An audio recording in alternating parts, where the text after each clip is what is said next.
Hello crafty friends, it's Jess from jesscrafts.com, and today I have a card that features Distress Ink Smooshing to create a background but also to color images, and this is going to be for the Lawnscaping Blog as I am on the Facebook inspiration team, and today is my one day a month where I feature a special project, and it will actually incorporate the Sparkle and Shine challenge that's going on right now. I am starting with the So Jelly stamp set from Lawn Fawn because I know that I want to feature those critters, but first I want to create a fun background for them. I've seen this ink smooshing technique a couple of times from some different YouTube channels, and I've done it myself, and I have some old videos about it, but I wanted to create a little bit of a different look this time by using a shaped acrylic block. One of my favorite blocks is these two that you see in front of you where they have those sort of scalloped edges, and I really like them because they're easy and comfortable to hold, but they're also a great size and they fit a lot of stamps without being so large that they're a little bit cumbersome to position.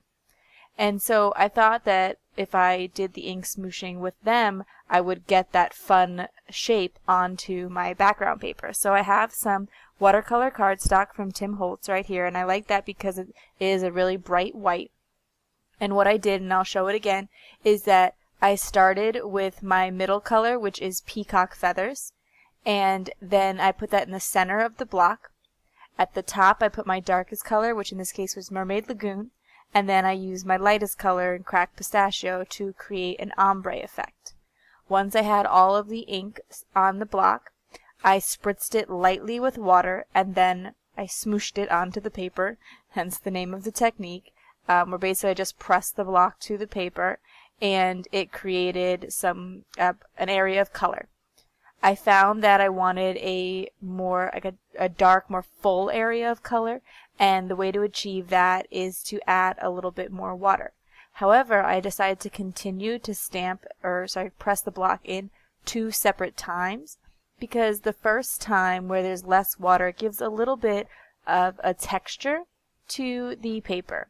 And so you do want to create interest. You don't just want a solid ink block, otherwise you would probably just be blending Distress ink on. But instead you're looking for this more of a watercolor effect, the little droplets to create that ocean feel. And so I feel like that's what you get by getting the water resist properties of Distress activated by spritzing it with water. And I find that it's easy to reline up the areas, and so that I can continue to create a solid look, and I don't ruin the lines of the block by just positioning it as it is a clear block over it. And if you did not have a shaped clear block and you were looking for this effect, I mean, obviously you could do it with a square block or a circle block and still create 3 areas like I am here.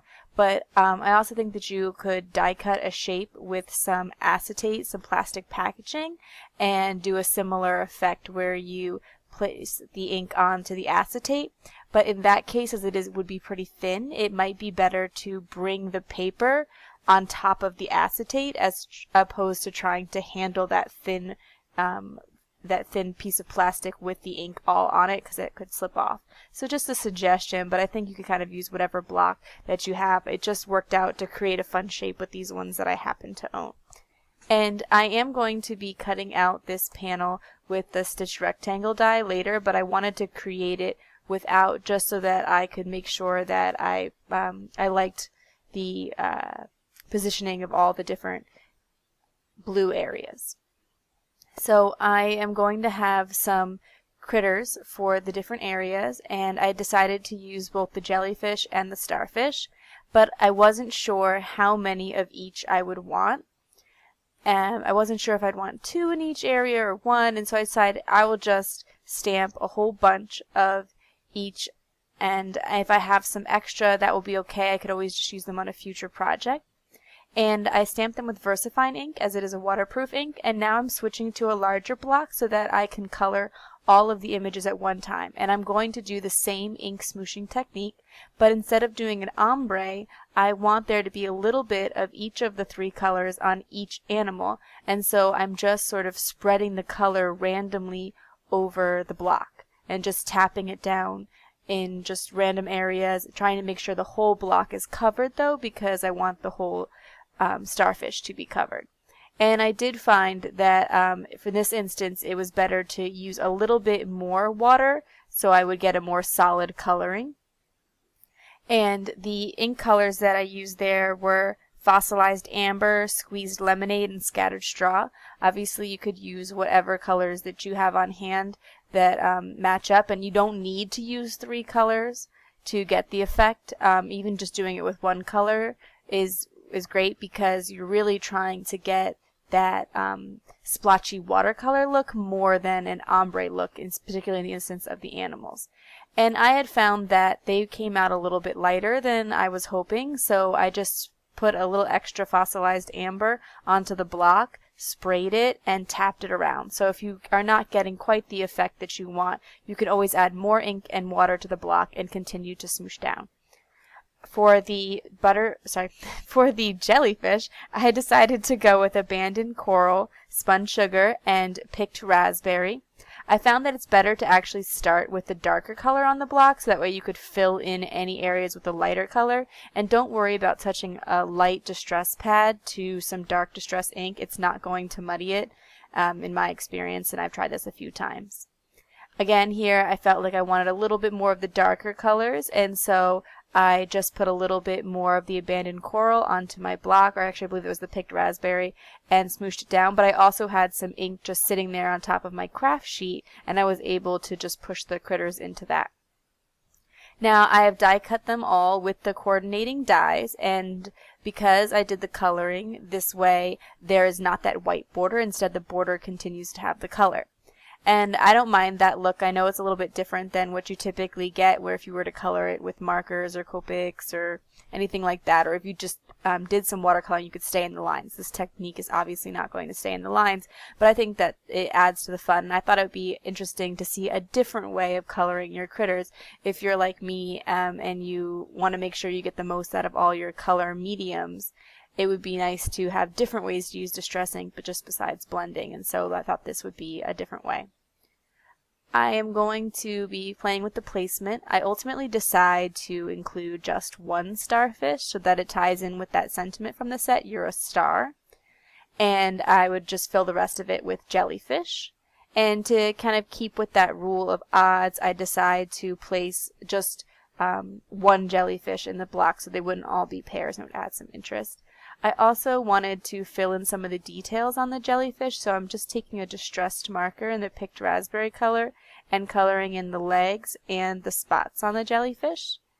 I also popped them up with some foam tape just for a little bit of added interest and dimension. Although, because it is a watercolor cardstock, it's quite thick, and even if you glue it down flat, it does have a little bit, it will come off the page a little bit. It won't lie completely flat. But ultimately, I'm also going to add sequins, and I feel like the popped up foam tape behind it allows the sequins not to get messed up as much in the mailing or handling of the card.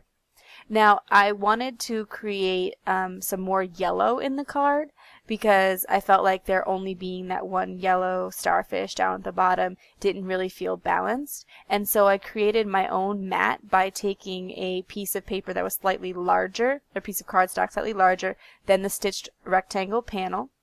And I just smushed a little bit of fossilized amber on each of the edges, so I would create my own custom cardstock that matched. I like to do this a lot. Rather than having to dig through cardstock and find something that hopefully is a good match, I'd rather just use my inks. And then, like I said before, I'm gluing on some matching sequins, again pulling in that yellow, and these are the saffron sequins from My Style Stamps, which has really great sparkly sequins that are a great price as well. And so that's going to finish off my card today. If you like this video, please give it a thumbs up. If you're interested in more crafty videos, you can subscribe to my channel.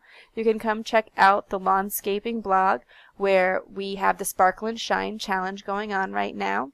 And I will also leave links to the products in the video description below. Thanks for watching. Bye.